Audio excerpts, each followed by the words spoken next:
بأسمائك الحسنى اغفر لنا ذنوبنا ولوالدينا وذرياتنا ولمشايخنا وتلاميذنا وجميع أهلنا ومن اتبعنا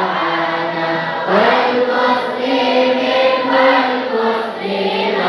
والمؤمنين والمؤمنات كافة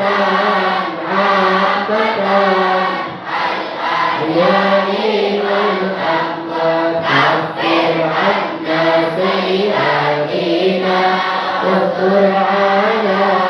عيوبنا واجبر على نقصاننا وارفع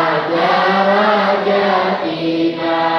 وزدنا علما نافعا ورزقا واسعا حلالا طيبا وعملا صالحا ونور قلوبنا ويسر أمورنا وصلح أجسادنا دائما ويهدينا إلى الخير قربنا عن الشر بعدنا والقربى جاءنا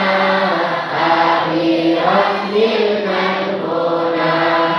بلغ مقاصدنا واقضي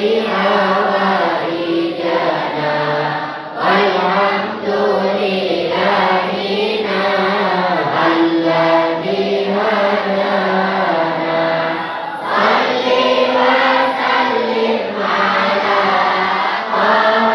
خليل الرحمن وآله وصحبه إلى آخر الزمان. أشهد أن لا إله إلا أنت أستغفرك